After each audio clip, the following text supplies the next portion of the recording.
Welcome back to One Comic Book a Day, where we're covering Action Comics 128, How Clark Kent Met Lois Lane. Yes, you think this is going to be an interesting origin story till you realize that it's just a generic Superman story, a story you could be reading in either Action Comics or Superman. There's very little difference. There's nothing particularly special about it that makes it, say, a Superboy comic. It's very much a Superman comic. And though it's nice to get back to these comics, because I've been forced to just enjoy whatever the hell they can give me.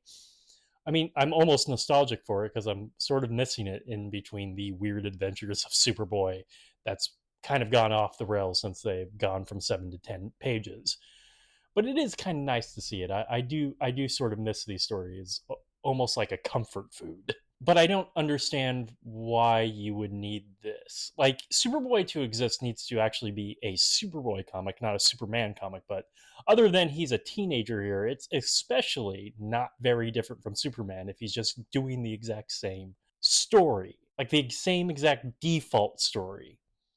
You see, he meets Lois because Daily Planet holds a contest, and you know how much the Daily Planet loves its damn contests. Yeah, we're getting into the late 40s, so we're definitely getting into the contest era of the Daily Planet. Him and Lois both win the opportunity to become cub reporters. This is how they meet for the first time at the Daily Planet. So they worked there before as teenagers, and you gotta love a contest where you win to do free labor for a massive corporation. What the hell, Daily Planet? Then one of them gets a chance at a byline if they're able to scoop the other. Yes, it's actually a story about Lois Lane or Clark getting the scoop on the other and then throwing it in the other's face. As I've said, this is a pretty generic Superman story. And what's going on involving construction work and scams and murder all isn't particularly very interesting, nor does the story care about it. It's all about Lois throwing herself into danger and Superboy having to save her. It's all the tension is who's going to get that scoop and throw it in the other one's face. And of course, it's going to be Lois here because, well, Lois needs to win.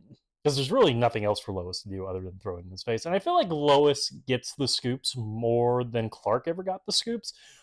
I can't say that for sure. It definitely felt like that. Maybe I'm just sexist and just said it feels that way, but I think she did get the scoops more often than he did.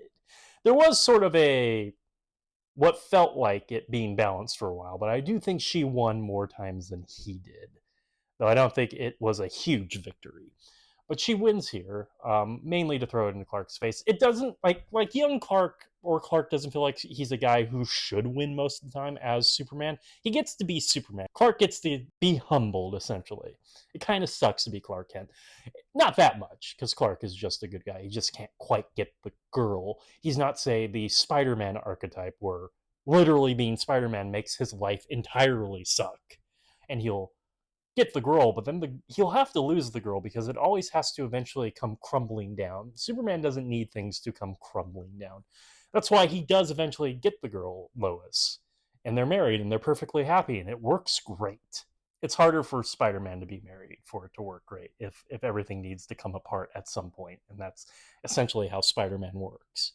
But we're not talking about Spider-Man. We're talking about Superman and Lois here in a story that's literally a story you could be reading in Action Comics or Superman at that time. There's nothing particularly Superboy about this. Like, other than he had to win a contest, he's still working for the Daily Planet. He's just drawn to look younger. And she just wants to see Superboy because she's in love with Superboy, like she's in love with Superman. I guess they go out for ice cream at the end. That's a little bit younger. Though, the amount of times Clark takes Lois on a date, I wouldn't see it out of the ordinary for him to take her out to ice cream. So really, it is a comfortable story. I just don't think it justifies its existence in a Superboy comic. And for like such a tremendous meeting, it's so boring of an idea. At least like when we first see him meet Perry, those are like alternately different. Him meeting Lois is just by chance and then going about what they usually go about. You'd think it would be more of an interesting little story, but no, it's just Clark and Lois doing what they generally do. Okay, that is it from Adventure Comics 128, How Clark Kent Met Lois Lane. If you enjoyed this video, please like and subscribe, hit the bell icon to get notifications when a new video is up. I do this Monday through Friday, but Fridays is Bat Friday, where I cover a Batman story and other Detective Comics or Batman. And until next time, let's ponder the question, whatever did happen to the boy of tomorrow. And do you think they got their jobs at the same time? I know we've already had an origin story that showed him get his job, but we also got another origin story that showed him get his job. I feel like Lois should have the job before him. I can't really argue why. I just feel like that's more correct. Okay, have a great day.